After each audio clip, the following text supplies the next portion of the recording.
what is not impossible to Allah. What seems for us impossible. By the way, sisters and brothers, here I remember a beautiful story.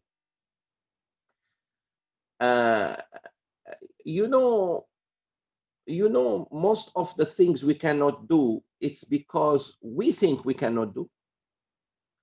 Perception. This is why Islam always goes to the perception, the worldview, what the philosophers call the paradigm.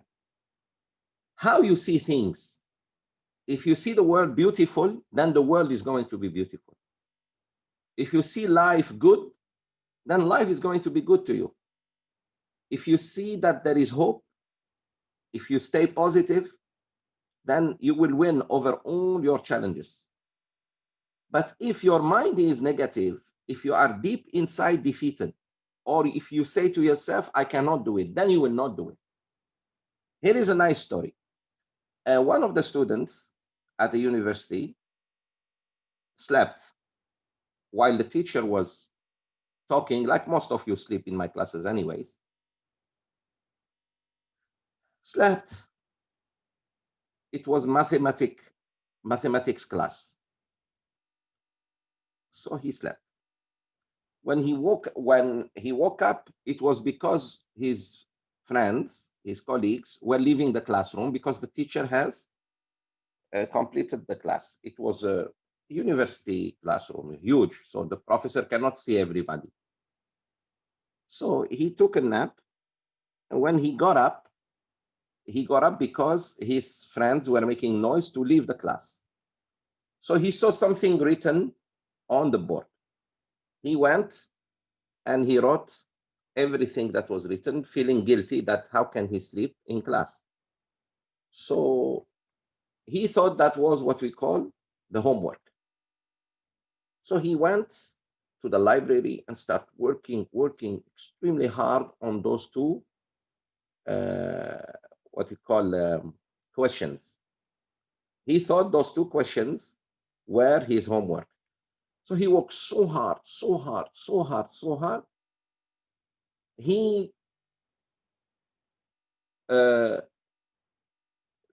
found the solution for one, but he didn't find the solution for the second one.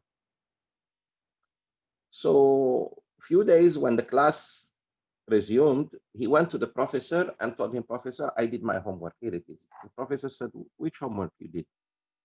I didn't give any homework. He said, the two questions, and I have found solution for one of them.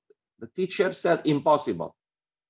He said, why impossible, sir? He said, because those two questions, no one in the world will answer them.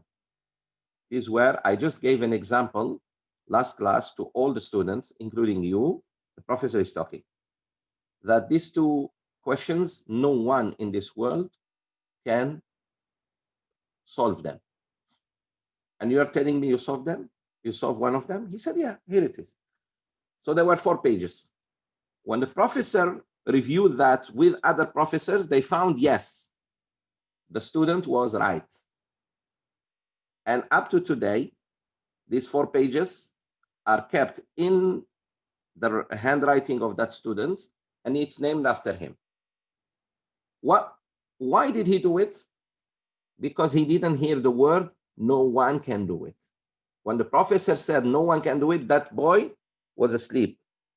That student was asleep. So he didn't hear the negative word. That's why you should not say negative things in front of your kids. Otherwise, you paralyze them, you demoralize them. And this is exactly what the Muslim Ummah is hearing every day. You cannot do this, you cannot do this, you cannot do this. Until we accepted that we cannot do. You cannot, many things. I don't need to give you examples. I want to leave this example as abstract as possible for you to put it everywhere. In economy, in politics, in military, in agriculture, in science, in technology. You cannot. Even as an ummah, let alone as an individual. No one can solve this problem. No one can do this. No one can help you. No one, until we accepted Like cancer, most of us think cancer is incurable. It is curable. You have to believe that we can do it, inshallah. Now, coronavirus, we cannot fight. We can. So what we are learning from here is that be careful to say you cannot about things that Allah didn't say you cannot. Only Allah can say you cannot.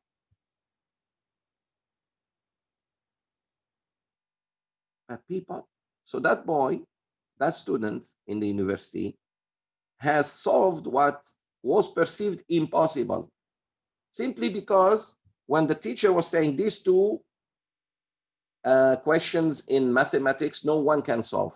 He didn't hear negative things. So he went and did it. So most of our inability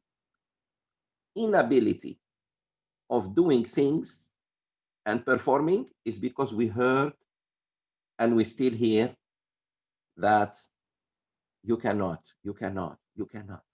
Everything is no, no, no, no, no, negative in our lives.